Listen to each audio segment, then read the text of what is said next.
국회로 가보겠습니다. 김진표 국회의장이 이번 주 임기가 끝나는 21대 국회 안에 국민연금 개혁안을 반드시 처리해야 한다는 뜻을 밝혔습니다. 당장 내일이나 오늘 29일 법안 처리를 위한 원포인트 본회의도 열 수 있다고 강조했습니다. 취재기자 연결합니다. 나혜인 기자. 네, 국회입니다. 김진표 의장이 조금 전에 긴급 기자회견을 열었죠? 네, 김진표 국회의장이 조금 전 국회에서 기자간담회를 자청해서 여야의 연금 개혁안 합의를 강하게 촉구했습니다. 지금은 지난 17년 동안 미뤄온 연금 개혁의 골든타임이라며 21대 국회에서 보험료율과 소득 대체율 인상 문제를 반드시 매듭지어야 한다고 밝혔습니다. 앞서 공론화 과정 등을 통해서 내는 돈인 보험료율을 현재 9%에서 13%로 올리기로 여야가 합의한 건 역사적인 사건이자 개혁의 구분응선을 넘은 거라며 이번 기회를 놓쳐선 안 된다고 강조했습니다. 국민의힘이 주장해온 구조개혁은 다음 국회에서 논의를 이어가면 된다며 일단 모수개혁부터 추진하자는 민주당 주장에 힘을 실었습니다. 김 의장은 여야 협의를 거쳐 당장 내일이나 21대 국회 임기가 끝나는 오는 29일에 연금 개혁안 처리만을 위한 원포인트 본회의를 따로 열 수도 있다고 말했습니다.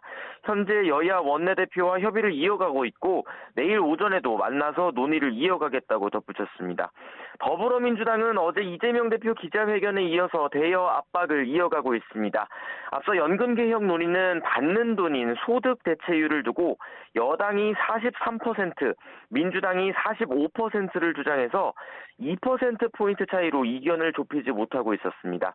그러다 어제 이재명 대표가 절충안으로 거론됐던 44% 안을 받겠다며 합의를 촉구하고 나섰습니다. 국회 연금개혁특위 야당 간사인 김성주 의원은 21대 국회에서 할 수 있는 개혁을 22대로 넘겨선 안 된다며 보험료율과 소득대체율 인상 문제부터 매듭 짓자고 거듭 주장했습니다. 국민의힘이 요구하는 구조개혁 방안도 여야 합의문이나 법안에 담을 수 있다며 양당 지도부 대화부터 응하라고 압박했습니다.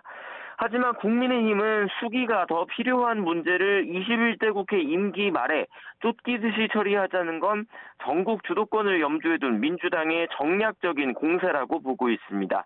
소득 대체율을 44%까지 올리려면 기초연금과 국민연금의 일부 통합을 비롯한 연금체계 전반의 구조개혁이 반드시 동반돼야 한다며 서두를 문제가 아니란 입장을 고수하고 있습니다. 연금개혁특위 여당 간사인 유경준 의원은 YTN에 이 문제를 22대 국회에서 다시 논의해야 한다는 입장은 확고하다고 전했습니다. 국민의힘 원내지도부는 어제 쟁점 법안 처리와 22대 국회 원구성 협상 등을 위해 예정됐던 민주당 원내지도부와의 회동도 연기했습니다. 다만 여전히 물밑 접촉을 이어갈 가능성은 열려 있는데 일단 추경호 원내대표는 잠시 뒤 국회에서 긴급 기자회견을 예고했습니다. 김진표 의장 회견 내용에 관한 입장을 밝힐 것으로 보입니다. 해병대원 특검법은 모레 본회의에서 재표결 절차를 밟는 거죠? 네, 이 역시 국민의힘은 반대하고 있지만 김진표 의장의 의지가 강합니다. 결과가 어떻든 21대 국회 임기 안에 재표결 절차를 마무리해야 한다는 입장이어서 모레 본회의를 열어서 안건을 표결에 붙일 것으로 보입니다. 어제 범야권 장외 집회로 특검법 통과를 촉구한 민주당은 오늘도 기자간담회를 열고 여론전을 이어갔습니다.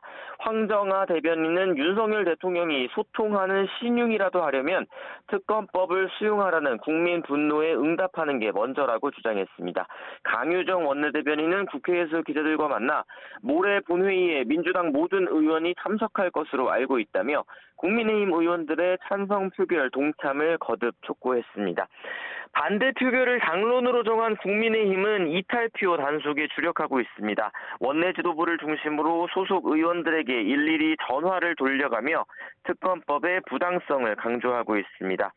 어제 안철수, 유이동, 김웅 의원에 이어서 최재형 의원까지 특검법 찬성 입장을 공개적으로 밝혔지만 당 핵심 관계자는 당의 뜻이 하나로 모이면 이들도 함께 해줄 거라고 내다봤습니다. 지금까지 국회에서 전해드렸습니다.